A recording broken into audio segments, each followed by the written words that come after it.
எல்லாம் இறைவன் ஒருவனுக்கே. திருச்சிற்றம்பலம். தென்னாடுடைய சிவனை போற்றி, எந்நாட்டவருக்கும் இறைவா போற்றி போற்றி. என்னுடைய அன்பு உறவுகளுக்கு என்னுடைய பணிவான வணக்கங்கள். இன்னைக்கு என்ன நாள்னு உங்கள் எல்லாருக்குமே தெரியும். எல்லாருமே முடிவு பண்ணி வச்சுருப்போம், இன்னைக்கு இந்த சிவன் கோயிலுக்கு போகலாம் அப்படின்னு. இந்த நேரத்தில் உங்களுக்கு நான் ஒரு சிறு வேண்டுகோள் வைக்கிறேன். ஏன்னா இன்னைக்கு எத்தனையோ ஆலயங்கள் நம்ம சோழ வடநாட்டில் எத்தனையோ ஆலயங்கள் பராமரிப்பு இல்லாமலும் வெட்ட வெளியில் இருக்குது. அந்த மாதிரி ஆலயங்கள் இன்னைக்கு பார்த்துக்கிட்டிங்கன்னா சகல ஜீவராசிகள், ஆடு மாடு இவங்க தான் போய் தற்சமயத்துக்கு வழிபாடு பண்ணுற மாதிரி சூழ்நிலையில் இருக்குது. இந்த சிவராத்திரிலேருந்து நீங்கள் எல்லாருமே, இதை நான் உங்களுக்கு ஒரு பணிவான ஒரு வேண்டுகோளை தான் வைக்கிறேன்.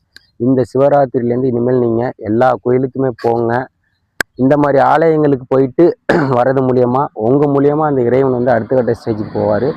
ஏன்னா ஒவ்வொரு சிவலிங்க திருமேனியும் யாராச்சும் ஒருத்தர் வர மாட்டாங்களா, ஒரு விளக்கேற்ற மாட்டாங்களா, ஒரு பத்தி கொளுத்தி வைக்க மாட்டாங்களா, நம்மளை கையெடுத்து கும்பிட மாட்டாங்களான்னு ஒவ்வொரு சிவலிங்க திருமணியும் தவத்தில் இருக்குது.